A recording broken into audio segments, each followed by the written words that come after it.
मैं Surendra Sharma, independent journalist, आज 25 नवंबर के न्यूज़पेपर में जो हेडलाइंस दी गई हैं उनके विषय में आपको बताना चाहता हूँ। आज के न्यूज़पेपर में जो सबसे मेन हेडलाइंस है कि यूएस के राष्ट्रपति डोनाल्ड ट्रंप ने अपनी हार स्वीकार कर ली है और वो ये कह रहे हैं कि ट्रांजिशन के फेज के लिए तैयारी शुरू कर दें। लेकिन दूसरी ओर वो ये भी कह रहे हैं कि मैं अभी पूर्ण रूप से अपनी हार को स्वीकार नहीं करता। दूसरी जो खबर आज के मुख्य पृष्ठ पर है वह ये है कि कोरोना की वैक्सीन मार्केट में शीघ्र ही आने वाली है और उसके लिए अलग अलग देश और कंपनीज अपनी पब्लिसिटी कर रही हैं और उसके टेस्ट के आधार पे वो 95% सक्सेस क्लेम करती हैं। यूएस में भी मॉडर्ना नाम की कंपनी अपनी दवाई को प्रमोट कर रही है।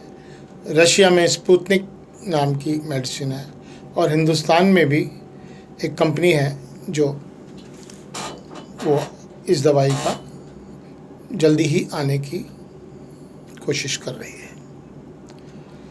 इसके साथ साथ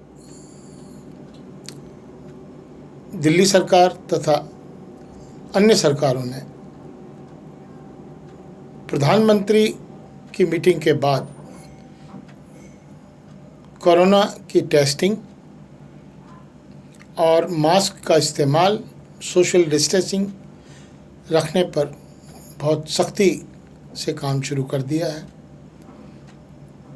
दिल्ली में स्पेशल वैन्स अलग अलग कंपनीज ने निकाली है जो कि 500 रुपये में कोविड की टेस्टिंग कर रही है थ्रू देयर स्पेशल वैन्स।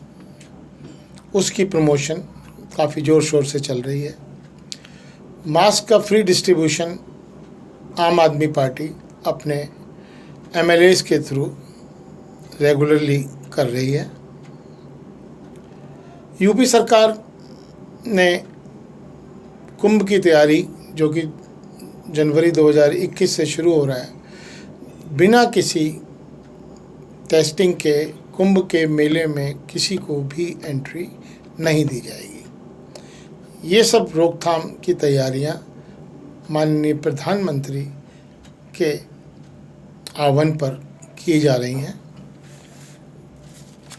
इसके साथ साथ जो और मुख्य खबर वो ये है कि दिल्ली में पिछले 5 दिन से डेथ के केसेस काफ़ी बढ़ गए हैं। डेली 100 का आंकड़ा लगभग टच कर गया है पिछले 5 दिनों का, जो कोविड से डेथ्स हो रही हैं। मास्क ना पहनने वालों पे फाइन के चालान शुरू हो गए हैं और 2000 रुपये तक ये फाइन बढ़ा दिया गया है। इसके साथ साथ फारूक अब्दुल्ला JNK में अपनी बगावत से बाज नहीं आ रहे हैं और वहाँ की सरकार ने उनके ऊपर ज़बरदस्ती वहाँ की ज़मीन को कब्ज़ा करने का केस और शीघ्र ही उन पे चार्जशीट दायर इंक्वायरी होने के बाद हो सकती है। तो दोस्तों, आज के मुख्य समाचारों में केवल इतना ही। मैं सुरेंद्र शर्मा, इंडिपेंडेंट जर्नलिस्ट, आपसे विदा लेता हूँ। शेष कल जय भारत।